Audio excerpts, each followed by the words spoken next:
अब हम करेंगे क्वेश्चन नंबर 6। क्या दे रखा है? Given the linear equation 2x plus 3y minus 8 is equal to 0। Write another linear equation in two variables such that the geometrical representation of pair so formed is intersecting line. दूसरा है हमारा coincident line और तीसरी है हमारी parallel line. ठीक है, तो ये तीनों चीज़ें हमें इसमें चेक करनी है। तो सबसे पहले तो हमें रूल पता होना चाहिए। तो हम मान लेते हैं let the equation is ax plus B Y plus C is equal to 0।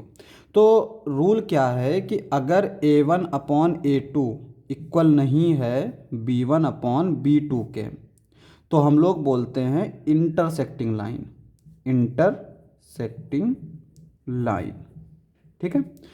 अगर a1 अपॉन a2 इक्वल है b1 अपॉन b2 के, लेकिन इक्वल नहीं है c1 अपॉन c2 के, तो इसको बोलते हैं हम लोग पैरेलल लाइन।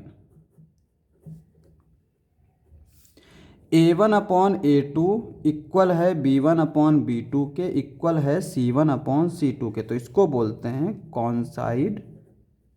कॉन्सिडेंट या कॉन्साइड लाइन। तो मतलब क्या हुआ कि अगर ये रेशियो इक्वल नहीं है तो इंटरसेक्टिंग लाइन, और अगर ये इक्वल है और नीचे वाला मतलब सी के इक्वल नहीं है तो हमारी पैरेलल लाइन, उसके अलावा कॉन्सिडेंट लाइन।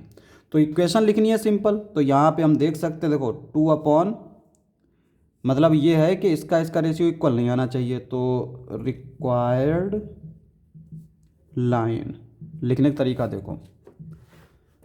यहाँ पे हमने लिखा, यहाँ पे 2 दे रखा था तो हमने यहाँ पे सिर्फ x लिखा, तो अब आ गया 2 अपॉन 1। तो b अपॉन b2 जो है वो 2 अपॉन 1 नहीं होना चाहिए। तो मतलब ये हुआ कि हम नीचे क्या रख सकते हैं, y ही रख सकते हैं, क्योंकि ये 3 है, माइनस कुछ भी रख लो इज इक्वल टू 0। तो यहाँ पे हम देख सकते हैं 2 upon 1 is not equal to 3 upon 1। तो इसका मतलब इसको अगर हम लोग 1 मान लें तो equation 1 and equation 2 are intersecting line. तो ये हमारी इंटरसेक्टिंग लाइन हो जाएंगी। अब हम लोग सेकंड वाला पार्ट देख लेते हैं। क्या कहता है कि ऐसी लाइन फाइंड करो जो पैरेलल लाइन हो। तो यहाँ पे जो हमारी लाइन दे रखी है वो क्या दे रखी है, 2x प्लस 3y माइनस 8। तो ये है हमारी 2x plus 3y minus 8 is equal to 0। अब पैरेलल ना हो मतलब ये हुआ कि c की वैल्यू चेंज कर दो।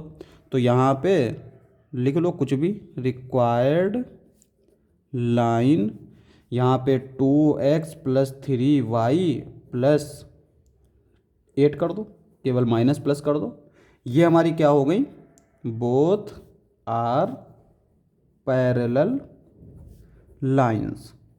तो ये हमारी पैरेलल लाइंस हो जाएंगी। अब जो है नेक्स्ट देखो क्या दे रखा है, कॉन्सिडेंट लाइन।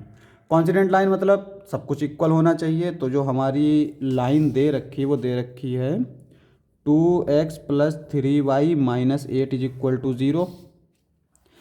तो रिक्वायर्ड लाइंस क्या आएगी, इसमें हम किसी कांस्टेंट से मल्टीप्लाई कर देंगे। मान लो हमने मल्टीप्लाई कर दिया 3 से, तो यह आ जाएगा 6, यह आ जाएगा 9 और ये 24 इज इक्वल टू 0।